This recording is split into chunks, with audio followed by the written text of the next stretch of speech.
அட இவ்வளவு நாளாக இந்த ஐடியா தெரியாமல் போச்சே. ரொம்பவே புதுமையான முறையில் அருமையான ரெசிபிங்க, ரொம்ப சுலபமாக செஞ்சிடலாங்க. Hi friends, welcome to Chennai food. இந்த ரெசிபியை நான் எப்படி செய்கிறேன் நீங்களே பாருங்கள் வாங்க. இந்த ரெசிபி செய்கிறதுக்காக நான் 1 கப்பு பச்சை வேர்க்கடலை, அதாவது வறுக்காத வேர்க்கடலை எடுத்திருக்கேன். 1 கப்பு பச்சை பயிர் எடுத்திருக்கேன். ரெண்டுமே 250 கிராம் அளவுள்ள மெஷரிங் கப்பில் எடுத்திருக்கேன். இதில் பார்த்தீங்கன்னா நிறைய புரத சத்து இருக்குதுங்க. நம்மளுடைய உடலுக்கு தேவையான அனைத்து விதமான சத்துக்களும் இந்த வேர்க்கடலையும் இருக்குது, இந்த பச்சை பயிரிலும் இருக்குது. ஸ்டவ் ஆன் பண்ணிவிட்டு ஸ்டவ்வில் பேன் வச்சுக்கோங்க. ஒரு 250 ml அளவுக்கு நம்ம தண்ணி சேர்த்துக்கலாம். தண்ணி நல்லா சூடாகட்டும். இப்போ தண்ணி நல்லா கொதிக்க ஆரம்பிச்சிருச்சுங்க. நாம் எடுத்து வச்ச வேர்க்கடலை இதில் கொட்டிடலாம். அடுத்ததாக அதே கப்பில் 1 கப்பு பச்சை பயிறு அதையே நான் கொட்டிடுறேன் இதில். இப்போ நம்ம 2 பயிருமே கொட்டிட்டோம். நல்லா கலந்து விட்டுக்கலாம். ஸ்டவ் ஹை ஃப்ளேமில் வச்சுக்கோங்க. 5 நிமிஷம் நாம் மூடி போட்டு விட்டுடலாம். வேக விட்டு 5 நிமிஷம் ஆயிடுச்சுங்க. நான் இப்போ ஸ்டவ் ஆஃப் பண்ணிடுறேன். மூடியும் ஓப்பன் பண்ணிடலாம். பாருங்கள், நம்ம ஊற்றின தண்ணியில் கொஞ்சம் தான் மீதம் இருக்குது. நல்லாவே வெந்திருக்கு. ஆனால் ஒரு 50% வெந்தால் போதும். நமக்கு 100% வேகணுன்ட்டு அவசியம் கிடையாது. 50% வெந்தாலே போதும்.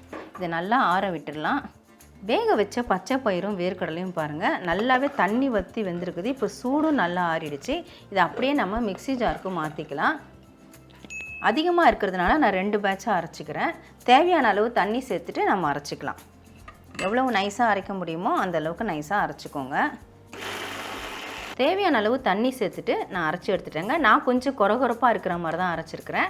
உங்களுக்கு நைஸாக வேணும்னா இன்னும் கொஞ்சம் எக்ஸ்ட்ரா தண்ணி ஊற்றி கூட அரைச்சிக்கலாம். இதை நம்ம ஒரு மிக்சிங் பவுலுக்கு மாற்றிக்கலாம். மீதம் இருக்கிற பயிரையும் நான் மிக்ஸி ஜாருக்கு மாற்றிட்டேங்க. 1 இன்ச் அளவுக்கு இஞ்சி தோல் சீவிட்டு பொடியாக நறுக்கியிருக்கேன். அது இதில் சேர்த்துக்கிறேன். இந்த பொருட்கள்லாம் ஏதாவது ஒரு பேட்சில் மட்டும் நீங்கள் சேர்த்து அரைச்சிக்கோங்க. 1 பச்சை மிளகாய் எடுத்திருக்கேன். அது இதில் பிச்சு போட்டுக்கலாம். 1/2 டீஸ்பூன் சீரகம், 1 டீஸ்பூன் உப்பு.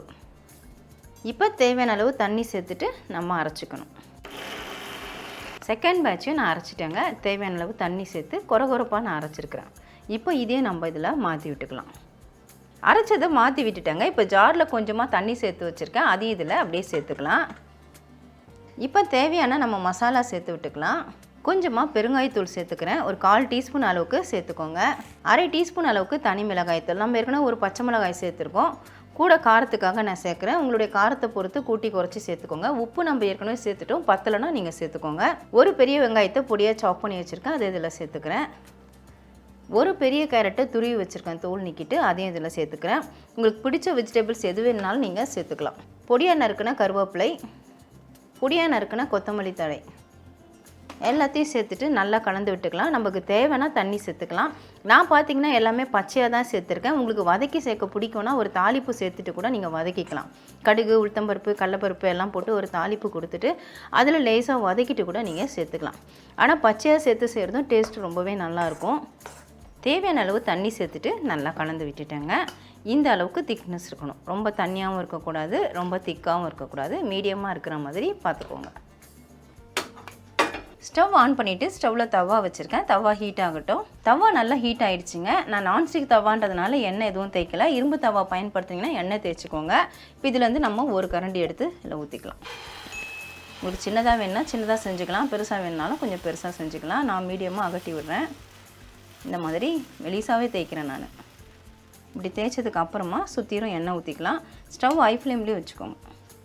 இது மாதிரி தான் சுடணுமா அப்படின்னு கேட்டிங்கன்னா அப்படிலாம் ஒன்றும் இல்லை. நீங்கள் இட்லி தட்டில் ஊற்றிட்டு இட்லியாகவும் செஞ்சு சாப்பிட்லாம், இல்லை பணியார சட்டியில் ஊற்றிட்டு பணியாரமாகவும் செஞ்சு சாப்பிட்லாம். அப்படி செய்கிறதா இருந்தால் ஒரு 1/4 டீஸ்பூன் சமையல் சோடா சேர்த்துக்கோங்க. சேர்த்துட்டு செஞ்சிங்கன்னா நல்லா சாஃப்டாக இருக்கும். வேகட்டும். வெந்ததுக்கப்புறம் திருப்பி போடலாம். இப்போ பாருங்கள் சுற்றிலும் அப்படியே நல்லா செவந்து வந்திருக்குது. நம்ம அப்படியே திருப்பி போட்டுடலாம். நல்லா கோல்டன் கலராக இருக்குது. இந்த பக்கமும் நல்லா வேகட்டும். இப்போ இந்த பக்கமும் வெந்துருச்சுங்க. நான் உங்களுக்கு திருப்பி காட்டுறேன். பாருங்கள் அப்படியே நல்லா அப்படியே செவந்து வந்திருக்குது. இப்போ நம்ம பிளேட்டுக்கு மாற்றிக்கலாம். இதே மாதிரி தான் நான் எல்லாத்தையுமே சுட்டு எடுக்க போகிறேன்.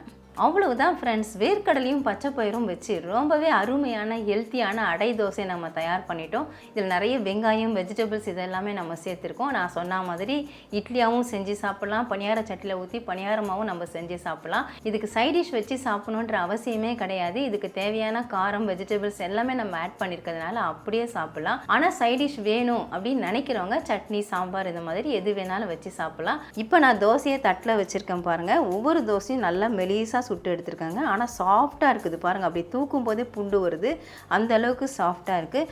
நான் இன்றைக்கி பார்த்தீங்கன்னா முருங்கைக்காய், முள்ளங்கி போட்டு சாம்பார் வச்சுருக்கேன். அது கூட தான் சாப்பிட போகிறேன். பாருங்கள், நான் கையில் பிக்கிறேன், லைட்டாக தான் பண்ணுறேன், அவ்வளோ சாஃப்டாக இருக்குது. இப்போ டேஸ்ட் பார்த்துடலாமா?